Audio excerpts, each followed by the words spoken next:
Life is about the moments we fucked up, and here is mine. As I was immediately awoken by a voice of someone who seemed to be using a microphone.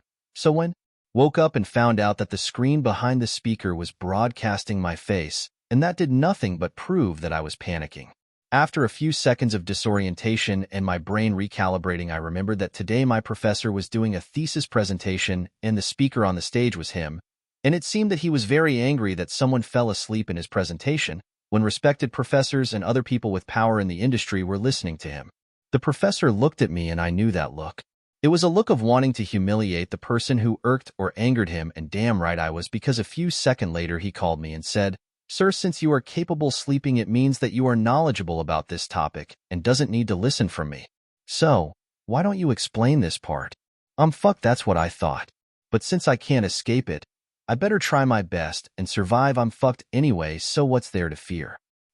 Professor Rodham was fuming with anger when he found out one of the attendees had fallen asleep on a day where he was about to leave a mark in the history of the tech industry. When he looked carefully, he remembered that he was one of those poor students that attends one of his classes. He remembered them because he chose to accept them for the sake of raising his reputation in a positive manner. So, he decided to teach him a lesson today and show him his place. Since the kid decided to sleep on his presentation day, he was sure it wouldn't harm him in any way, since he was going to have the best reputation you can have for those in tech community due to his thesis that he was presenting. "Can you stand up?" "You?" "Yes, the one who was sleeping. Stand up." He decided to emphasize him being sleeping so that even in the future when people revisit this history-making moment, they will know the reason why he decided to humiliate the person. Since he was sleeping in a history-making moment, they will side with him anyway, because people usually follows the successful one, meaning his reputation won't be harmed in any way, or it might even increase, as it might seem that he was also a hater of lazy people or something. Whatever. As the professor looked at the currently still disoriented student of his, he decided to add to his misery by having him answer a question that was the main anchor of today's thesis presentation. "Since you are capable of sleeping, it means you know more than all of us here. Care to explain this part?" he said, pointing to the hardest part of the presentation, smugly waiting for his student that he didn't care enough to know his name. While he was waiting for the student to embarrass himself, he heard something he never expected to hear today. "There is a mistake there." "What?" He was surprised to hear that, but he calmed down after remembering that the one who said that was still a student and one that was asleep until a few minutes prior. "It seems you are still asleep, so sit down." He decided to make him seat, so he doesn't embarrass him and put a stain on his historic moment.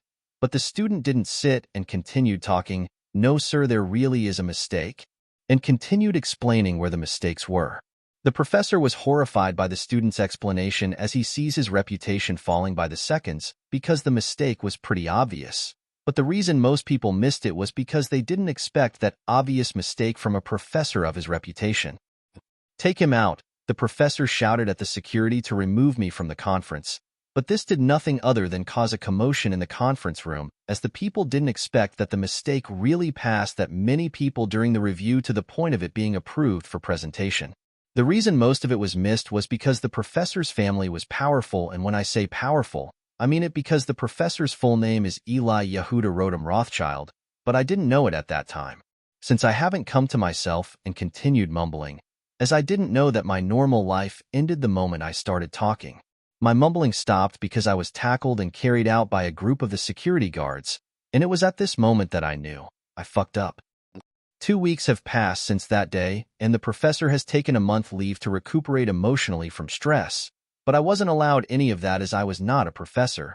So I continued attending university, a normal student in his last year who is only about 3 weeks to graduation. I was at the campus today in order to hand in my graduation thesis for me to be able to graduate. Since we have already completed all the exams and the results are out, the only thing between me and my graduation is the thesis that I'm on my way to hand in. After handing in the thesis and heading home for the day, since I had to wait for the review to be completed and be given an appointment for me to defend my thesis, I had nothing to do most of the time. A week after handing in the report, I received an email from the university.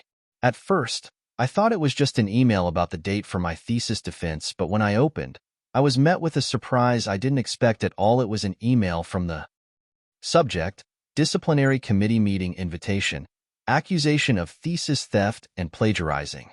Dear Aaron, I am writing to inform you that a disciplinary committee meeting has been scheduled to discuss the serious allegations of thesis theft that have been brought against you. The meeting will take place on May 12, 2013, at 10:45 in Faculty of Engineering building. The allegations of theft are a very serious matter, and we take them very seriously. As a member of our academic community, it is expected that you maintain the highest standards of academic integrity. We understand that this may be a difficult time for you, but it is important that you cooperate with the investigation to help us reach a fair and just outcome. At the disciplinary committee meeting, you will have the opportunity to present your side of the story and respond to the allegations that have been made against you. We ask that you attend the meeting on time and be prepared to provide any information or evidence that you believe may be relevant to the case. Please note that if you fail to attend the disciplinary committee meeting, a decision may still be reached based on the evidence presented to the committee. We strongly advise that you attend the meeting to avoid any adverse consequences. If you have any questions or concerns about the disciplinary committee meeting or the allegations that have been made against you, please do not hesitate to reach out to us. We are here to support you and help you navigate this process. Best regards, Julian Lenny, Disciplinary Committee, University of Columbia. I was horrified rather than startled because I know what this is not true because he's used 5 different thesis checker programs and he found nothing in a semblance similar to his thesis. So, he knows this must be a mistake or a conspiracy, else I'm very much fucked. I wrote a reply to inform them that there might be a mistake, but it seems it is not. So, I prepared myself for the discipline committee meeting in 4 days. When the day came, I attended the meeting location and found 4 professors that were waiting for me to start, and after my arrival they immediately started. The meeting was skewed in a very clear direction. Even when I defended myself, it seems like it was entering an ear and leaving the other one without being understood or trying to. By the 45th minute, it became clear to me that the outcome was predetermined before we even began. The meeting continued, but since they continued with their accusation without acknowledging his evidence due to them having their own. But what is strange is that they really had evidence with dates dating to 7 years ago among the theses they accused me of plagiarizing, and some of them were more recent, but I was pretty sure that these theses didn't exist until a few days ago. So, how did they find the evidence that said I plagiarized them when they didn't even exist? It seems I have been targeted by someone, though I don't know who, but I do have some suspicion, but I can't be sure since I have no evidence. After the committee meeting ended, they informed me that their decision will be announced in 3 days and that I should wait for it. I left for the dormitory to rest, but I felt sad due to what was happening to me, but I had to wait for the conclusion of the committee before I decided to do anything. It was a warm spring day, and the campus of Columbia University was alive with excitement. Families and friends had gathered to celebrate the graduation of the class of 2010 that's graduating in 2013, and among the sea of gowns and hats was Aaron, a young man brimming with anger, sadness, and disappointment. As he took his place among the crowd and looking at his friends in gown and hats, Aaron couldn't help but reflect on the journey that had brought him to this moment. It had been 4 years since he first stepped foot on campus, filled with hope and determination to make the most of his university experience. And now, here he was, on the brink of a new chapter in his life, with an expulsion notice in hand and the brutal world waiting for him. Aaron couldn't help but shake in anger when he remembered how he was denied graduation on the day of graduation, since they kept postponing the announcement of their decision. Until the day before the graduation day, only then was he informed by his professor of their decision. And the decision was damn fucked up. It was his first time seeing someone get expelled by email. Like what the fuck? Email. The reason they gave him was blatant use of plagiarism material without citing them as sources. Like what the fuck? How am I supposed to know that I have plagiarized something without knowing it existed even after using 5 theses checking programs and found nothing like my thesis? But what was weird is how did they even find that much information in that short period of time? It seems like someone is trying to fuck up my already difficult life, but who would want to do that to me?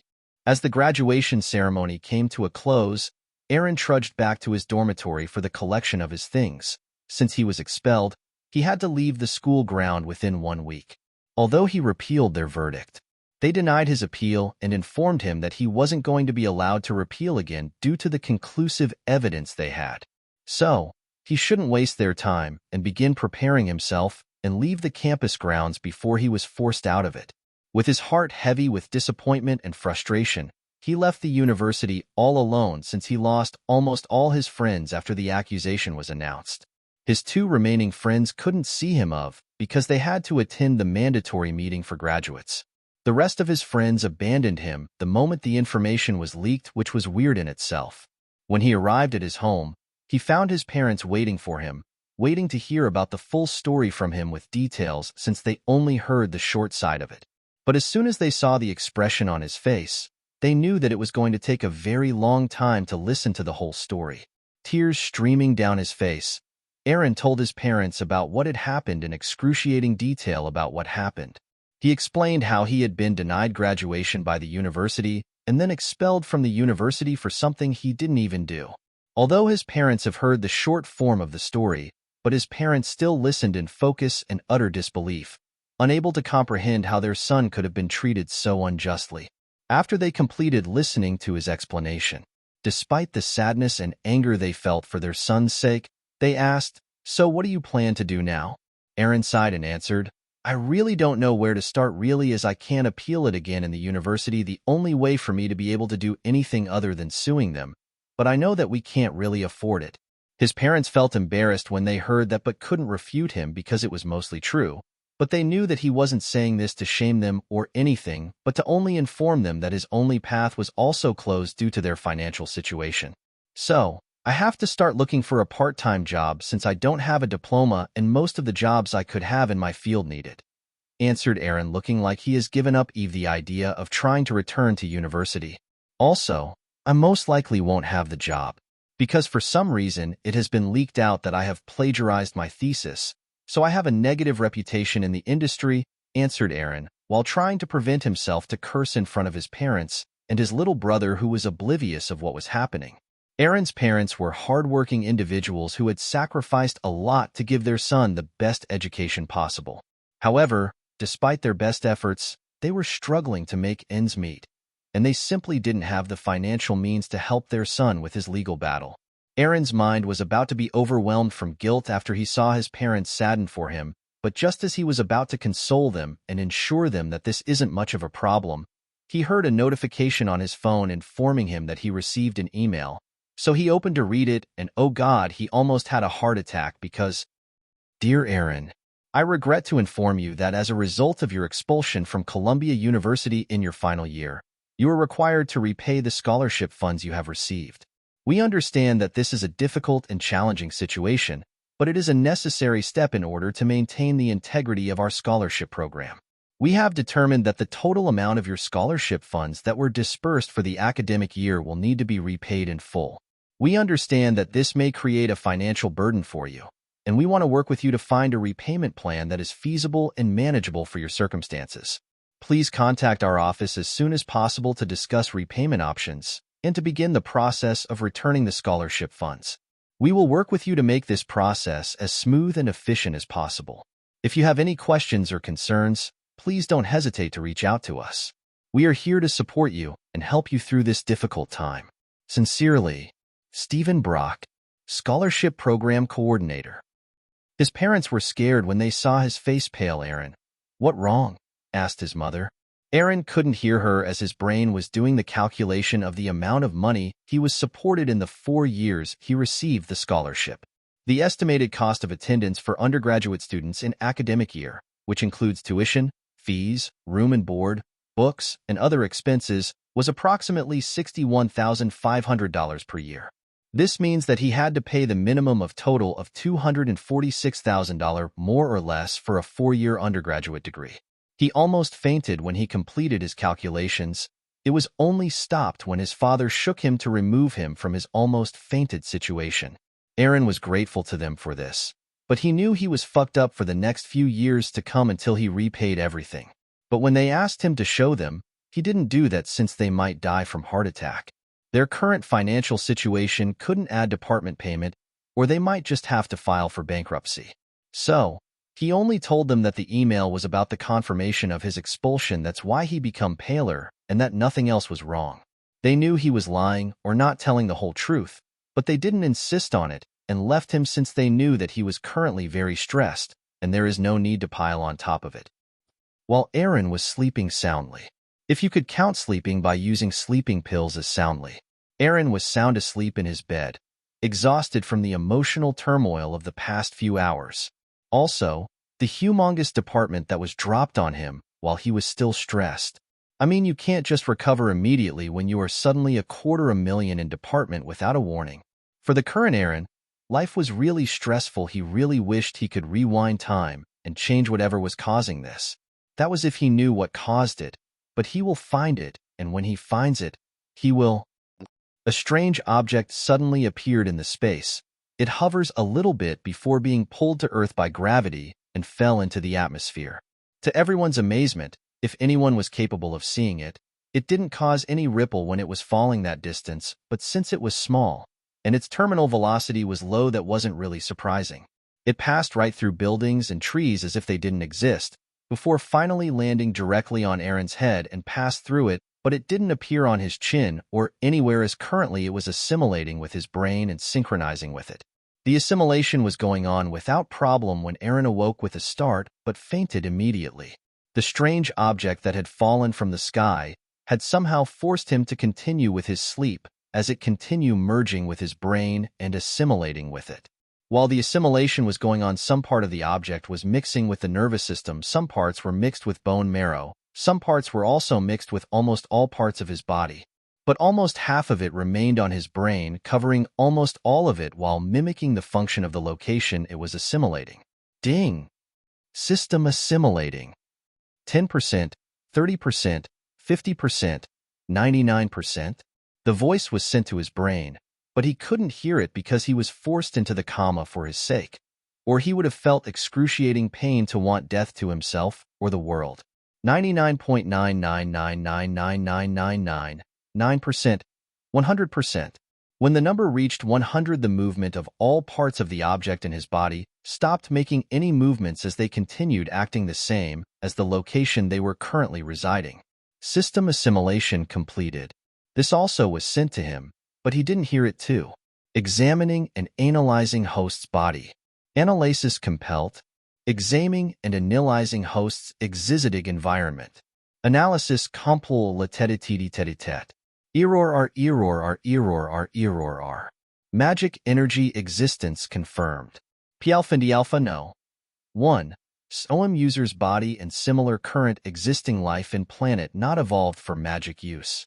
Do current system limitation system can't help host's body handle magic, looking for solution. Request solution and upgrade. Since Aaron's body or anyone's body on Earth hasn't evolved to be able to use magic, the system was requesting upgrade options and permission for upgrading the user's body to be able to use magic, but error main server connection available. Unfortunately, the main server that would have helped his body to be able to wield magic was not in this universe, so no going. You shall not pass for Aaron. That would have been cool though. Retry. Error main server connection available. Retry. X1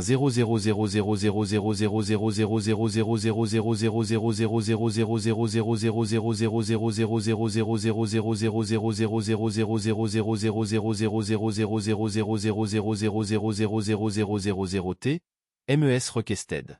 Man, that piece of shit was persistent like damn. I mean, if you try something a billion times and it fails, just give up, man. Have some dignity. Activating missing server protocol for upgrade. Oh, looks like someone smart made this, thank God. Request solution and upgrade from embedded local system. Request approved due to reason hashtag EU8475 NDAKUEMJDLSJ748 /26 *361583154 BCSL. Update 10%, 75%, 100%. Solution found. Runic codex found suitable for the user. Since Aaron's body wasn't capable of using magic, the system chose the only way Aaron could be capable of affecting thing with magic, which was runes. Update complete. System permission full. Advanced technology system bound. Ding. Aaron remained deep in slumber, completely unaware of the profound changes taking place within him and the new door of fate opened for this universe. Since the DLC of using magic, from discovering it to ways of using it for humans, was planned to be released in about 3,000 years in order to allow the living things on the planet to evolve. So, one small step for Aaron, a giant leap for life kind on Earth. In the morning when Aaron woke up, immediately a voice in his brain said, "Say status." What? Status? Since he was still disoriented from his sleep, he just repeated what he heard in his head in a questioning manner. But the system did not care whether he meant it or not. What's important to the system is whether the magic word was mentioned or not, and it was. So right after Aaron said the word, a blue screen appeared in front of his face. Status. Name: Aaron Michael. Age: 22. Height: 189 meters. System class: Runemaster. Shop. Search: SP amount: 100,000. Quest: Daily quest: Ways to get stronger. 100 push-ups, 0 out of 100. 100 crunches, 0 out of 100. 100 squat, 0/100. 10 kilometers running, 0/10. Rewards. 100 szkoły podstawowej. Just as he was about to express his fear of a random screen suddenly appearing in front of his face, a large amount of information started being crammed into his brain, and it overwhelmed him to the point he forgot to express the fear. After the information was completed being crammed into his head, the information started being assimilated with his mind till it reached to the point that it was as if he knew the information to the last of its detail for years. After everything was done, he immediately calmed down and he started revising the new knowledge. First was how the system works. The system had a massive amount of knowledge in almost every field he could have thought of, but for him to get access to the knowledge he needed to buy them using system points, SP. In order to buy them, all he needed to do was search what he wanted, and the system will give a list and their prices. After choosing what he wanted and paying for it, it will be assimilated into his brain for him to fully understand it and be able to immediately use it. Currently, there are only 2 ways to earn system points. One is the obvious one, which is to complete quests given by the system, but currently he only had one quest on the quest window, and from the information that was transferred to him, he could tell that it might be his only quest in a very long time, unless he does something unexpected or deemed worthy enough by the system standard for him to get another quest. Another way for him to get system points is by applying the knowledge he got from the system and using it to create something useful, in which it will be analyzed and graded by the system. Depending on the grade, he will be given points by the system as a reward. All the analyzing, grading, and rewarding of points will be done in the background so as not to constantly annoy him, but he could ask the system to show him his grades for him to use it as a way to evaluate his products. The system was using this in order to encourage him to innovate and see real-time rewards for it in a form of SP. But the system wasn't as brutal as you all think. It made sure that he doesn't start with 0 SP by awarding 100,000 SP as starter pack to prevent him wasting long time to earn points to a system he doesn't know its importance. Another thing from the new information is the system's origin, but when he tries to think about it at all he sees is random letters and voices he couldn't understand. So, he gave up trying to know about it until later when he has more time and was used to the system. The last thing in the information given to him was about Runemaster, but only the meaning was given and nothing more, which puzzled him more because on the panel it was listed as his class. Since his body hasn't evolved for magic use, and the system couldn't connect to the main server, all it could give him was a portion of powers of a Runemaster, which was to inscribe runes on objects in order to influence the object's behavior or give them properties. He could ascribe a firewood to have a cold properties, and then the fire that will burn from it will be cold. But the information on how to use runes and other detail about it were not given to him. Only the short explanation was provided, as he was really curious and wanted more information about it. Unfortunately, that was also left for later. After spending about 30 minutes accepting his current reality, he left his bed and went to the bathroom to refresh himself and prepare for the day. When he left his room after cleaning himself, he headed to the dining table in order to join his family for breakfast, and that's when he saw his mother have swollen eyes. This hurt him as he knew that her mother must have not slept and spent a significant amount of time crying for her to have swollen eyes. Since he knew the reason, Nothing but anger arose in him as he vowed to not make his family live through the same situation again, and to also find what or who was the cause of his unfair expulsion in order to exact his revenge 100-fold for making his mother cry. He ate his breakfast quietly and didn't bring up the topic because it seems like his mother was trying to hide it from him. After breakfast, he went back to his room because he had some deep thinking to do, plan to make, a future to plan, and a department to pay. But he has to start from somewhere at least. 7 hours later, he left his room wearing jogging clothes as he had a quest to complete. During the time he spent in his room, he was looking at maybe the most important feature that came with the system shop. When he started poking around in the shop, he found different branches of knowledge filled with every technology he could think. The only thing separating him and the knowledge was system points. What he had compared to what he wanted to buy from the system was close to almost nothing. So, after spending few hours and sorting things based on price, he managed to find something he could currently use in order to start earning money and get out of his massive department. Bug Zapper. Description: it is a program that its main purpose of use is to find weakness in any program and propose a solution of the problem in a way that is easier, professional, and efficient for the user. History: it started being used in the year 2134 by Umbrella Corporation in order to ensure its system security. It was released for the public US in the year 2200 by Bipedal Intelligent Organisms, human, located in the Orion arm of the Milky Way galaxy, 25,000 light-years from the galactic center. Solar System's coordinates: right ascension, 17 hours, 45 minutes, 40.04 seconds. Declination, minus 29 degrees, 0 minutes, 28.1 seconds. Price, 100,000 SP. He chose this because he could use this as a way to earn money faster and repay his department, so that he doesn't cause his parent to have a heart attack if they later learned about it. Also, it was easy for him to think of ways to use it because it was a knowledge about what he was studying as his major in university, so the barrier of entry for him was as low as it could possibly get. After deciding what the direction he wanted to go, he bought the knowledge and started having the headache of his life as the knowledge was being downloaded and assimilated into his brain, being made ready for his use, but he fainted, so all those went pretty unnoticeable for him. When he woke up, he realized that he had a whole new knowledge that went deep on how he can make the program. He could also just use small parts of the program's code and apply it to other places, as it gave him a comprehensive knowledge about everything related to the subject. So, it was worth the headache he had before fainting, is what he though. As he looked at his current amount of SP remaining, which was 0 SP, he felt sad that he didn't have an infinity amount of them, where he could have just learned whatever fancied him and his plans without having to plan anything to the last detail in order to conserve SP. So, he stood up, changed his clothes, and went for a run as he had a daily quest to complete. If he wanted to earn points, small as they may be, they were still points nevertheless. And so his journey with the system started with him running to complete One Punch Man's workout, and someone was in for a face slapping of their life. Only if they knew it. X3. Aaron rose from the ground, his breaths ragged and labored after a series of push-ups on the grassy expanse of the park. As he steadied his breathing, he began to jog, his movements smooth and effortless as he moved across the verdant landscape.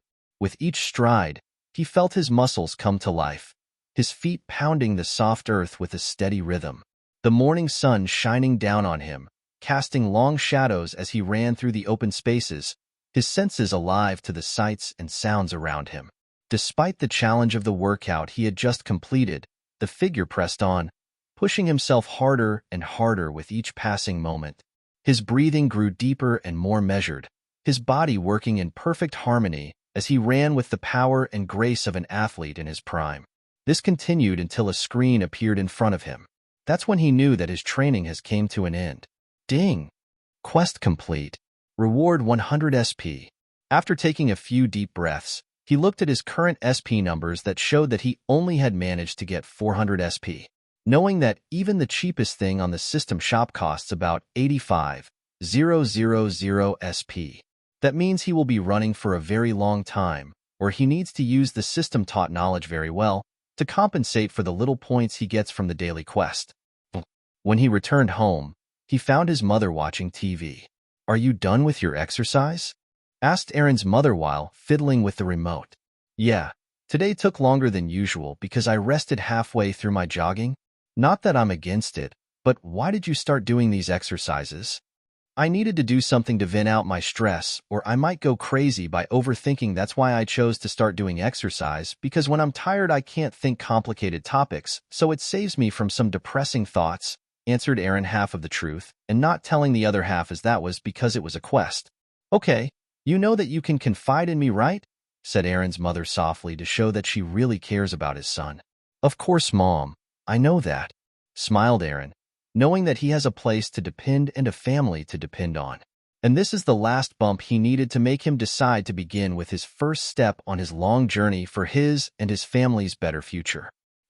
Aaron could be seen sitting on his chair after he came out of the bathroom. He was thinking on how to use the knowledge he got from the system. The reason he didn't copy the program word for word from the system is because the system was way too ahead of its time that it would be useless in the current internet infrastructure. He needed to dumb the current program down in order for it to be able to word on the existing programs and sites. That's why it took him a week to decide on his approach on how to dumb the program while still keeping its ability intact. You can think of it like how translation works, as the program given by the system was designed to check programs that were written in the year 2100 and later. He needed to translate the system for it to be able to work on programs that were written before that. And so his work began. He started writing his program slowly, and while making sure his program is capable of finding all sorts of weaknesses that can be exploited by others, and being capable of listing them out in an understandable manner. While its first function is game-breaking by itself, the second function of the program is the one that will be among the best ways he could use to double his income that he could have gotten by only finding the weaknesses of the program. It took him 2 weeks to complete the program, but those 2 weeks did not go quietly, because when he replied to the email from the scholarship department, they said that he needed to visit them for a meeting, so that they could talk on the plan of payment. But when he replied to them that currently he wasn't capable of visiting them for the meeting, they sent him different plans from which he could choose one of them for him to begin his repayment. The choices were 1. Lump sum payment, 2. Installment plan, 3. Income-driven repayment plan. But each of them was difficult to him for a different reason. When it comes to lump sum payment, he didn't have even a fifth of it, for him to be able to choose this option even if he wanted. The installment plan was difficult in its own way because he will be paying it in part over a long period of time, but this also comes with its challenges since the interest option that they gave him was way too high for him to accept. As for the third option, he couldn't choose this because he didn't have any income for him to choose this plan. So he was between the rock, the hard place, and the tough place. But after a long time of thinking, and the other side urging him to give them his decision, he ended up choosing the lesser of the evil, which was the second option, which came with a hefty interest rate of 15%. What made him think that someone could be attempting to bankrupt him? Because when he signed the scholarship contract, there was a section that was there in case of repayment being of the grant being needed to be repaid. The university has the liberty of choosing the interest of the payment plan, which will be between 2, 5%, and 15% yearly. But when he asked about this provision, he was told that even if repayment was going to be needed, the amount of interest that they usually chose is always under 5%. Even the highest amount given to a rapist student was 9%, but what the hell did he do to be made to pay it with 15% the full amount of interest? Who the fuck did he piss off to have this being done to him? Although it was the lesser of the three evils, it didn't leave him with a good taste in his mouth. Because if he continues with this payment plan to the end in the span of 10 years, he would have to pay almost $1,239,000 in the span of 27 years by paying $1,000 monthly, which is what he can currently afford. $1,239,000, that's the total amount of money that he will have to pay due to the interest rate that will be accumulated for the period of 27 years. I mean, come on, who the fuck would they do that to someone who was once their student? He swore that once he completed the program for detecting weaknesses on the systems, he will start with his university's system and hack the shit out of it to find out who the fuck is the mastermind or the architecture that was planning for his miserable life. But since this was the only option that he was capable of paying, although he will have to pay a brutal amount of money, he still ended up choosing it, though he was angry. The only peaceful grace in all of this was that he managed to schedule another meeting in 2 months where he was capable of choosing another option from those three. That also meant that he would not begin with his repayment plan until after the second meeting, which was after 2 months. So, he had a 2-month grace period, and he needed to earn the amount of money within that period lest he end up having to pay $1 million something bullshit dollar.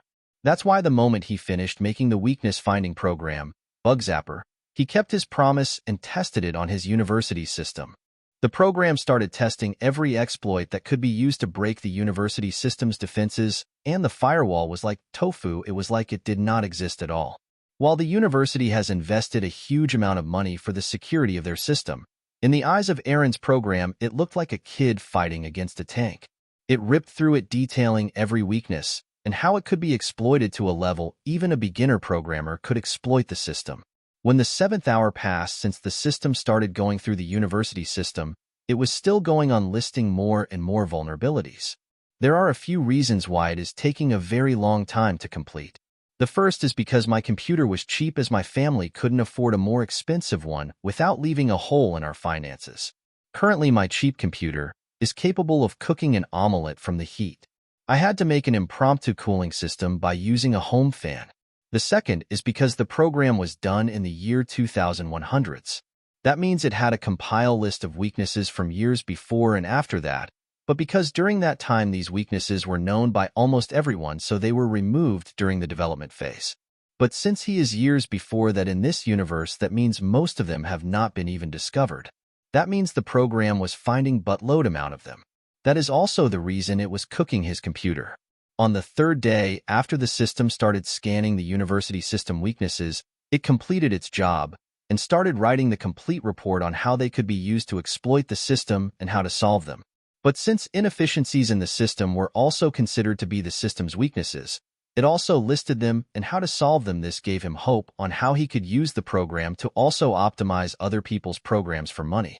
But first he needs to know who was hellbent on making his life living hell. The final PDF document was 1,200 pages, and almost 400 of them were about weaknesses and how to exploit them with detail on how it could be done. The rest of them were about optimization and how to solve the 400 pages of weaknesses. So he took his time reading the whole document, and he was enjoying every second of his, as he knew after he learned everything about it and implemented it, he will be able to find out who was fucking with his life. It took him 5 hours to finish reading the complete document and digest everything in it. Here is a lesson: if you want to hack something, there are 5 steps that you need to follow. The first step is reconnaissance.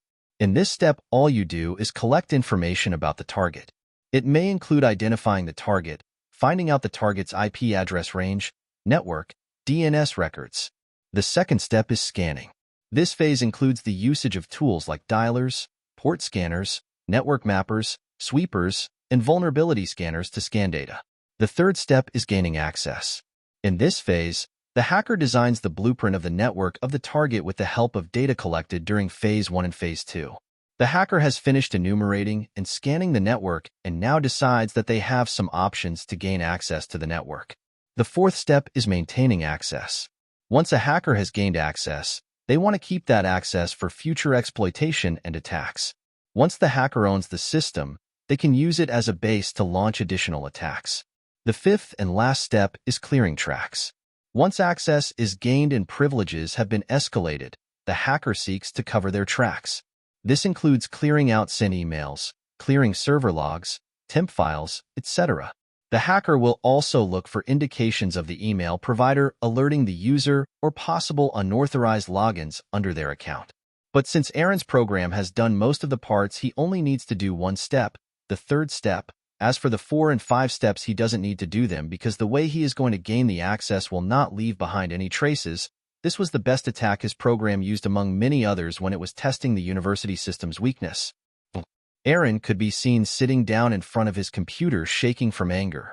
If you look at what he was reading, you will find that he was reading emails from Professor Eli Yehuda Rodham Rothschild to someone in the disciplinary committee. The other email was from the same professor to someone in the scholarship department. And God, are they fools to keep the information using the school's given email? Subject: Request for disciplinary hearing for student. Dear members of the disciplinary committee, I am writing to request a disciplinary hearing for a student whose conduct has come to my attention as a faculty member. I believe that this student has violated the university's code of conduct and may have engaged in academic misconduct, which has serious implications for the academic integrity of our institution and the trust that we place in our students. Based on my interactions with the student and my assessment of the evidence, I am convinced that this matter warrants a formal investigation and disciplinary action. I would like to request that the student be summoned to a hearing where they can present their case and respond to the allegations against them. I am willing to provide any evidence and testimony that I have gathered in support of my position, and I am open to answering any questions that the committee may have regarding this matter. Thank you for your attention to this matter, and I look forward to working with you to ensure that our academic standards are upheld and that justice is served. Sincerely, Professor Eli Yehuda Rotem Rothschild. this showed that it was him that had fabricated the evidence and reported him to them. That's when everything clicked into place when he remembered that his professor had taken a vacation immediately after the failure of the thesis presentation. That means that he was preparing for Aaron's downfall because he embarrassed him. The other email was to the scholarship department. Subject: request for Aaron's repayment plan to be maximum amount of the allowable interest rate. Dear Scholarship Department, I am writing to request a repayment plan for Aaron, a former scholarship recipient, who was recently expelled from our institution for essay theft. While I cannot express my disappointment in his actions, I believe that it is important for us to set an example and precedent with him in moving forward and making him an example for his mistakes. Given the circumstances, I would like to request a modification to the terms of the scholarship agreement. Specifically, I am requesting that the interest rate on Aaron's loan be modified to the maximum allowable rate of 15% annually. While this may result in a lower overall return for the scholarship fund, I believe that it is reasonable as it will set him as an example. Thank you for your consideration of this request. Please let me know if you require any additional information or documentation. Sincerely, Professor Eli Yehuda Rotem Rothschild. Damn, the dude even wrote to the scholarship department. For fuck's sake. Aaron could use this information to his advantage to sue the professor and the university. He will need to tell them where he got these emails that are private. So, it might backfire on him. Also, since he still didn't know how the professor fabricated the theses used as evidence in his hearing, it is better for him to continue digging for more evidence. But this relieved him, even though it was just a little bit. Some smart dude in the past once said, the first step to solving a problem is knowing what caused it. Since he finally found out who was the instigator, and the veil of mysteriousness has been removed, the fear of the unknown was also removed with it. Meaning now he won't have nightmares of some faceless dude trying to destroy his future and make his life miserable. Although he didn't know the reason why the professor decided to ruin his life, just because he embarrassed him. His head was spinning thinking about how to take his revenge from the professor. But first he needed to know the context or the reason he went this far, because embarrassing him once isn't enough to ruin someone's life. After that he will decide how brutal his revenge should be. But he was also relieved that his program is really good at doing its job. This will mean that his money-making plan has finally taken its first step into the bright future. After using the vulnerabilities, entering the university's database, and finding out who was plotting for his misery, he managed to calm down and start focusing on earning money, first to relieve himself from debt so that it doesn't create a negative situation in the future. So, he decided to find his first victim on his massive money-making plan. Since he needed a large amount of money, he needed to find the victim who puts not only way too much importance in their data security, but also has a very large public user base for them to want to prevent user data theft. This means that they will pay more money for his service, since a leak for them may mean that they lose their user base's trust in their security system. So, he decided to focus on social media sites since they fit perfectly in all of his criterias, and he started investigating them and gathering all the needed detail before he made a choice on which one to choose. And these are what he found after a few hours of research, as of today, May 28, 2013. Facebook. Facebook's market valuation stands at approximately $63 billion, with 1.11 billion monthly active users. YouTube's market valuation remains undisclosed, but the platform has reported 1 billion unique monthly visitors. Qzone, owned by Chinese technology giant Tencent, has approximately 597 million registered users as of May 2013, but its market valuation is currently unknown. Sina Weibo's market valuation stands at approximately $3.3 billion, with 500 million registered users. Google+. Although Google Plus had amassed more than 500 million registered users by December 2012, the social media platform's market valuation is currently unknown. Twitter's market valuation remains undisclosed, with 200 million monthly active users. LinkedIn went public in May 2011 and has grown to over 225 million registered users as of today, with a market valuation of approximately $20.5 billion. Instagram. In April 2012, Facebook acquired Instagram for $1 billion. Its market valuation is included in Facebook's overall valuation, with 100 million monthly active users. Tumblr. Yahoo announced its acquisition of Tumblr for $1.1 billion. Its market valuation is likely around that amount, with 300 million monthly active users. Vine's market valuation remains undisclosed, with 13 million registered users. Vine had been acquired by Twitter in October 2012. That was what he found out about their user data from the data and their valuation in the market up to this month. Since his computer is shitty, he can only choose one of the companies to do that, because it will take about a week to complete. Since he will upgrade it immediately the moment he gets money. That's why he decided to go with the company that has the most money currently and can pay him immediately without beating around the bush too much.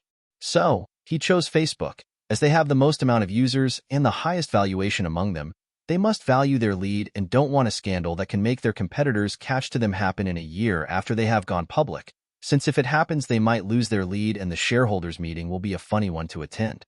After choosing which site to start with, he immediately started the program and it immediately started scanning the app for its weaknesses. 2 weeks later, at Facebook headquarters, Roxana Gray, the head of the website security department, arrived at the office when she heard a commotion immediately after entering the office.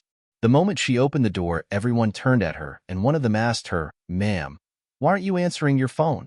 It was on silent mode. But why? Is there something urgent, or what? Yes, ma'am. We received a suspicious email saying that they have found some security breaches on our system and sent us an example of a few of them, answered the man. When she heard that, she immediately said, "Meeting room in 10 minutes, and left for her office to calm herself down and prepare for the meeting. Conference room. Roxana arrived when there was about 5 minutes before the agreed time. When she found out that everyone was already there, she said, "Since everyone is already here, let's hear everything from the beginning." "Yes, ma'am," answered the man and started explaining from the beginning. "When I was checking my office email, I found an email with the heading written as I found some security weaknesses in your app," he said while opening the email and showing it to everyone using the projector in the meeting room. The email said, "Subject, disclosure of vulnerabilities in Facebook's app and system. To whom it may concern, I am writing to inform you that I have discovered some vulnerabilities in Facebook's app and system that could potentially compromise user data and security. As a concerned citizen and a user of your platform, I feel it is my responsibility to report these vulnerabilities to you so that they can be addressed and resolved as soon as possible. I have already sent you some examples of these vulnerabilities that I have discovered, free of charge. However, I have more vulnerabilities that I am willing to share with you, but I require compensation for the remaining information. I would like to stress that my intentions in reporting these vulnerabilities are solely to help improve the security of your platform and protect your users' privacy. I am not seeking any personal gain or compensation for the examples that I have already provided. However, I believe that it is appropriate to request payment for my services if you require additional information beyond what I have already provided. I urge you to take these vulnerabilities seriously and take immediate action to address and resolve them. Please contact me at this email if you require the remainder information or have any questions. Thank you for your attention to this matter. Vulnerabilities ver 01, PDF. Sincerely, Aaron Michael. When they finished reading the email, the man continued with his explanation. When I tested the vulnerabilities he sent to us, they did exactly how it was explained, and the way he used them to exploit the system wouldn't have been spotted by our firewall. Finished the man and waited for them to digest what he said. "Who do you think he is?" asked one of them.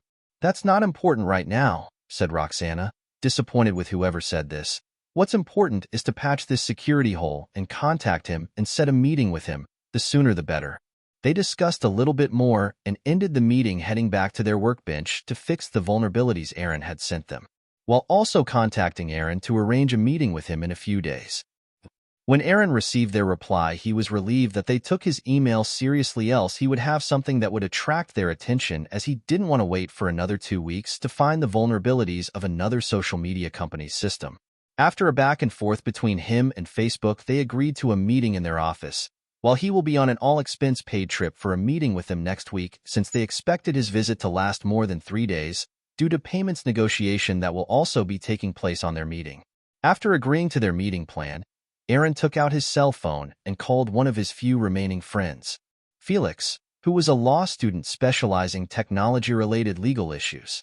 When he answered, they caught up with their current situation and a few small talk here and there. Then Aaron dived into the main talk. He explained to him in detail about his situation with Facebook and their planned meeting next week, and that he needed a lawyer specializing in tech-related issues to go with and represent him during their meeting with Facebook, making sure he gets paid what he deserves and they don't underplay his contribution. Felix agreed to help him, but he said they needed to meet first in order to understand the situation fully and be able to prepare for the meeting with Facebook. So they agreed to meet this evening. After Aaron finished the phone call, he got up and changed his clothes to his jogging ones, since he needed to complete his daily quest to earn some SP, as currently only has 26,600 szkoły podstawowej.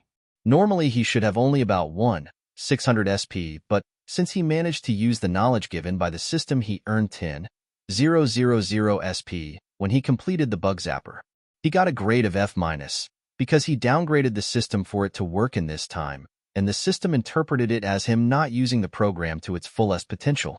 He also earned 5,000 when he used the program to test it on the university's system. He also earned another 10,000 SP when he used the program on Facebook systems, because Facebook had a larger system size compared to the university's one, and the impact he will have through Facebook will be higher than the university one. The large amount of data was the reason it took him nearly 2 weeks to complete checking the Facebook system, as massive amounts of information to sort and a crappy computer contributing to it didn't help either. Kafe. Aaron arrived at the meeting location where he was planning to meet Felix and give him detailed explanation in order for him to prepare for their meeting and negotiation with Facebook. 3 minutes after he got his drink, Felix arrived. He shook Aaron's hand and hugged him, then sat down on the opposite side of him. "How have you been coping since that day?" asked Felix. "It was difficult at first, but I have been coping pretty well. Even I'm surprised at myself," smiled Aaron as he was answering. Although he didn't explain the reason of what was helping him cope or what gave him hope, this didn't mean he wasn't thankful to it, as without the arrival of the system it would have taken him longer to be able to move from it. But since they decided to add a massive debt on top of it while he was still down, he would have gone crazy if he had no assistance from someone. "I'm surprised too. I thought you would still ignore my calls." "I didn't think you would call me on your own first," smiled Felix as he replied. "Since many of those who called themselves my friend decided to abandon me immediately after they heard the rumors without even verifying it with me, I was afraid that you too, among the last of the few who did not express their side, would leave my side. That's why I was avoiding you and Sarah," answered Aaron, showing the pain of betrayal on his face. "You didn't answer even Sarah's calls?" asked Felix while showing a surprised face, meaning that he didn't expect Aaron to avoid her, as he was friends with her before they even met him. "I was avoiding hers because she will be nagging me all around asking if I was cheating. Why didn't I hide it better or something?" answered Aaron while smiling, knowing that Sarah would never abandon him no matter what, because she was his friend since their high school year where they met Felix. "Yeah, I expected that," laughed Felix while replying when he remembered Sarah's behavior. "So what is this thing about you and Facebook?" asked Felix after calming himself from laughing. "Oh yes, so this is what happened." Started explaining to Felix that he found some weaknesses from Facebook, and he emailed them informing them and sending them some of them as example to prove his point. He also informed them that he has more of them, but he will need them to compensate him for his work. Also that they have contacted him and managed to set up a meeting with him next week on a full expense-paid trip. This also included anyone who will come with him, and the reason he called him is that he needed a lawyer specializing in tech to make sure he gets the right compensation he deserved. After he finished explaining everything to Felix while hiding the system, he only mentioned that he developed an app that can do that without going into full details on how it works. He waited for Felix to digest the information. It took Felix about 5 minutes, which was all covered with just drinking their coffees while he was thinking and Aaron waiting. So, those weaknesses, how many of them did you find and what level are they in? Asked Felix to know more for him to be able to fully prepare. I have found about 50 critical level, 150 high level, 500 medium level, and over 1,000 low-level vulnerabilities, answered Aaron calmly. He didn't tell him all of them. What? Felix was so surprised that he shouted while standing, making his chair fall and making everyone look on their side. Calm down a little bit, man, said Aaron while having a difficult time to stop himself from laughing. After Felix apologized and sat down, he replied, How the fuck did you find out that much? And how the heck do you expect me to calm down? Sorry, said Aaron in a joking manner. So what do you plan to do with all of them? Do you have anything else? Oh, yeah, I also have the solution for them, he said calmly. What? Oh, for fuck's sake, just say everything at once. Don't make me have several near heart attack situations, said Felix. I want you to use this to make them double the payment in return for both the vulnerabilities and the solution pack together. Oh, now I see why you would need a lawyer, since from just the number of vulnerabilities you found they will need to pay millions, but if you also add the solution to them, this means that it will not only save them time, but it will also give them a step ahead from their competitors. Felix kept speaking because the longer the time passed, the more his mind came with the ideas on how to exploit it to their benefit. They continued talking for 2 hours until they agreed to have one more meeting before they go to their meeting with Facebook.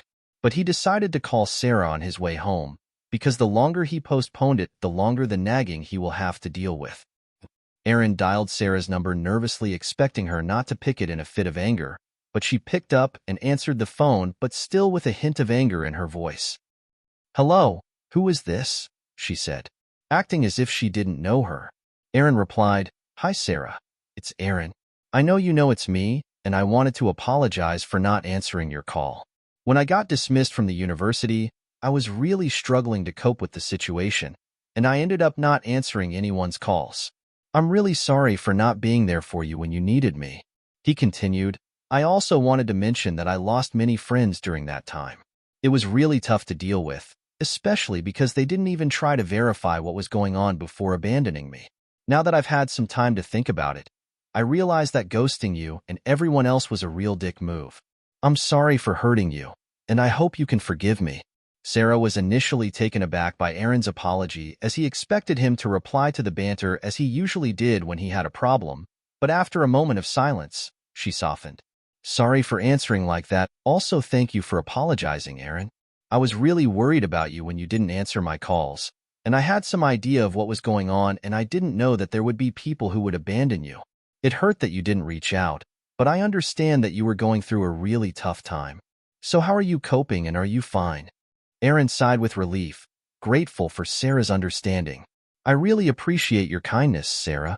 It was a dark time for me, and I'm already getting back on my feet one step at a time. Aaron, I'm here for you. You know that, right? Sarah replied, her tone warming up. Yeah, I know that you are always on my side. It's just that I didn't want to stress you while dealing with your graduation and other things. The two chatted for a while longer, catching up on each other's lives and making plans to meet up soon after the meeting with Facebook. Aaron felt a weight lifted off his shoulders as he reconnected with a friend who had stood by him during difficult times in the past, and he knew that he had made the right decision to reach out now to reconnect and apologize. After the call, he rushed home to have dinner with his family, clean himself, help his younger brother in his homework, put him to sleep, going back to his room, spend some time thinking about the future and falling asleep as he dreamt a bright future ahead for him, his family and friends who remained on his side. The air in the meeting room was tense as the group of 8 sat in their respective positions, each side almost mirroring the other.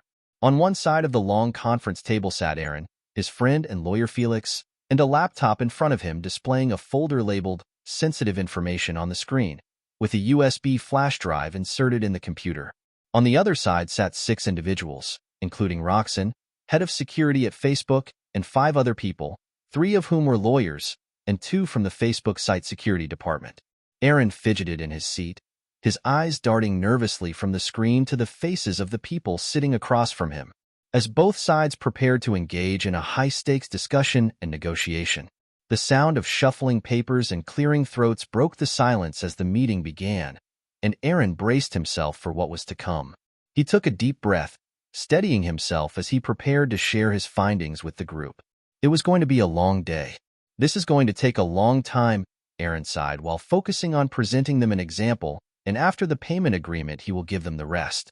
Here are a few new examples of your system's vulnerabilities, said while projecting his screen to the wall using a projector. We have already tested the ones you sent to us last time, so there is no need to try to show us more, just tell us how many more you have, Roxanne said when he was about to start showing a few more examples. Even better for me as it reduces my stress trying to explain things, Aaron immediately moved to answer her question. I currently have more than 1,700 vulnerabilities in your system, answered immediately. Oh my God, said Roxanne under her breath when she heard the answer. She had expected maybe 10 or more since he had already sent 3 of them, but what she heard meant that it was more than she would have ever guessed even in her wildest imagination, but Aaron didn't care about that and continued. In that, there are about 50 critical level, 150 high level, 500 medium level, and over 1,000 low-level vulnerabilities, continued explaining calmly. When the Facebook security guys heard that the total number of critical and high-level vulnerabilities is over 200, they knew that they need to almost overhaul their entire system to remove these weaknesses, and it would take a very long time, but not only that it would take a large amount of money. From just fast calculation, Roxanne determined that they will need to invest almost $250 million, and it will take months to finish this since most of these vulnerabilities are new, and they will have to invent the solutions themselves. But just as she was about to fall into despair, a light of hope shined on her as Aaron said, I also have their solution, but I can only provide it to you if my compensation is doubled, and those fees will be negotiated with my lawyer here, while pointing at Felix. A sigh of relief came out of Roxana's when she heard those words from Aaron. She really wanted to hire him into his team, but she knew that he wouldn't want to work for someone when he could earn more from working alone. What followed next was the negotiation part, which was between Felix and the 3 Facebook lawyers, since every lawyer wants to get the best deal for his client, because their payment depends on how much they win or how much they save for their clients. This back and forth continued for 2 days. They had agreed on the price, but they couldn't come to an agreement when it came to some of the NDA clauses, but they managed to come to terms and signed an agreement. His payment will be $69 million after taxes and lawyer fees. Although his friend denied his offer to pay him $10 million, stating that he didn't do much, but after back and forth he ended up agreeing to take $5 million as a fee. Although it might seem low compared to what Aaron earned, but usually the amount they get from this type of deal is only about $1 million. You also have to put in mind that this was Felix's second official case since his graduation. That means that Felix is the highest paid rookie lawyer in America, or I think so. When he arrived at home, he asked his parents to have a talk. In the living room. You remember when I said I have a meeting with Facebook, right? Yes, so how did it go? Did you get the job? Asked his mother with enthusiasm. No, I wasn't there for a job meeting. I was there because I found some weaknesses in their app and went to meet them to talk about payment issues, explained Aaron at a level they could understand. So did they agree to pay you? Asked his father, expecting them to not want to pay his son. No, they agreed to pay me. We have already signed a contract and they will forward the payment invoice tomorrow. He stopped to take a breath and continue. So, since the money is enough, I wanted to ask you if you want to move house, said Aaron and started waiting for the answer. His mother answered, Don't you need that money for yourself? Why would you want to immediately buy a house now? You don't have to worry about money not being enough. They paid me enough to buy a house and more. Shouldn't you use the money to start a business or something? You will need a source of income for the time this money finishes. His mother continued being against it while his father shook his head up and down, showing that he agrees with his mother. Mom, they paid me more than $5 million, so you don't have to worry about money shortage for a period of time, he countered. He had to lower the amount given to him, or else they will think he is being scammed lest they take him for a fool. What? What did you do for them to pay you that much? Are you sure it's not a scam? Asked his father with a look of worry, afraid that his son was being conned. No, Dad, you don't have to worry about it being a scam. I went there with a lawyer, and we signed a contract, so they can't scam me even if they want because I can sue them. If there was a lawyer with you, then it's okay. But since it is your money, it's up to you on how you spend it. But don't spend it recklessly like those lottery winners, understood? Said his father with a serious expression. Although he felt proud of his son, he didn't want to show it, lest it gets on his son's head. Yes, you don't have to worry about that. Then I'm going forward with buying a house then. Your money is your choice, but just be careful like your father said, finished Aaron's mother while showing pride on her son. They then continued to have small talk about how his visit went and many small topics until time for dinner came, and they all went to eat. 2 days later, Aaron was currently staring at his phone. On the screen it showed his bank account statement, which was $69,027. This is the first time his bank account exceeded the $1,000 mark. Now that he had already received the money, he needed to plan on how to use it very well in order for it to propel him into greatness. He didn't pay the school debt immediately because he was afraid that it would tip the professor that something good might have happened to him, and since he didn't know how powerful the professor's connections were, he decided to wait for the second meeting about payment negotiation plans in order to do that. So, his current plan was buy a good house and car for his family, transfer his younger brother to a good school, upgrade his computer into a personal server's computer, meet Sarah, make his father quit his job, and do what he wants, since he is rich, start a business that can use the program, Bug Zapper, to its full potential and earn loads of money for him to invest into his future business endeavors. He had more than 5 things he needed to do, but he was happy to do them because if someone told him that his life will start changing 3 days after he was unreasonably expelled from his university 2 days before his graduation and got $250,000 of student debt out of nowhere, so his current life was pretty good in his eyes. This doesn't mean that he was not angry at what happened to him. The reason he postponed his investigation revenge planning is because he needed to be in a stable position so that he can plan it peacefully and meticulously.